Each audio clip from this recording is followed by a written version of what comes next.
ముఖ్యంగా ప్రభుత్వం మహిళలని ఎలా పైకి తీసుకురావాలనే ఉద్దేశంతో మన చంద్రబాబు నాయుడు గారు ఎంత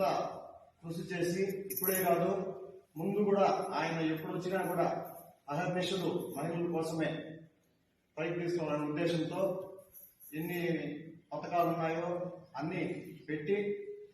ఆడవాళ్ళని ఎట్లా మనం పైకి తీసుకొచ్చి వాళ్ళ కాళ్ళ మీద వాళ్ళు నిలబడి ఒకరిపైన ఆధారపడకుండా ఉండాలనే ఉద్దేశంతో ఎన్నో పథకాలు సంస్కరణలు తీసుకొచ్చి అందరినీ ఒక సంఘంలో ఒక గుర్తింపు మహిళలంటే ఎవరో వాళ్ళు ఉండాలే భర్త కొడుకు వాళ్ళు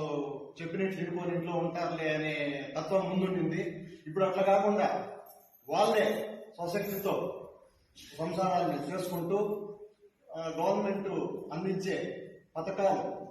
ఆ సంసారం పైకి రావడానికి కానీ వ్యవసాయానికి కానీ హాస్పిటల్ ఖర్చుకు కానీ దేనికైనా కానీ ఆడవాళ్ళ స్వశక్తితో ముందుకు తీసుకొస్తా ఉన్నది గవర్నమెంట్. అది మనం స్ఫూర్తిగా తీసుకుని మీరు కూడా ఇక్కడ వచ్చినటువంటి అందరూ గ్రూప్ లీడర్లు మీ గ్రూప్ లో ఉన్న సభ్యులందరినీ చేర్చి ఆయన సార్ చెప్పినట్టు వాటిని అప్లోడ్ చేసుకొని ముందరికి తీసుకెళ్లి బాగుంటారని చెప్పి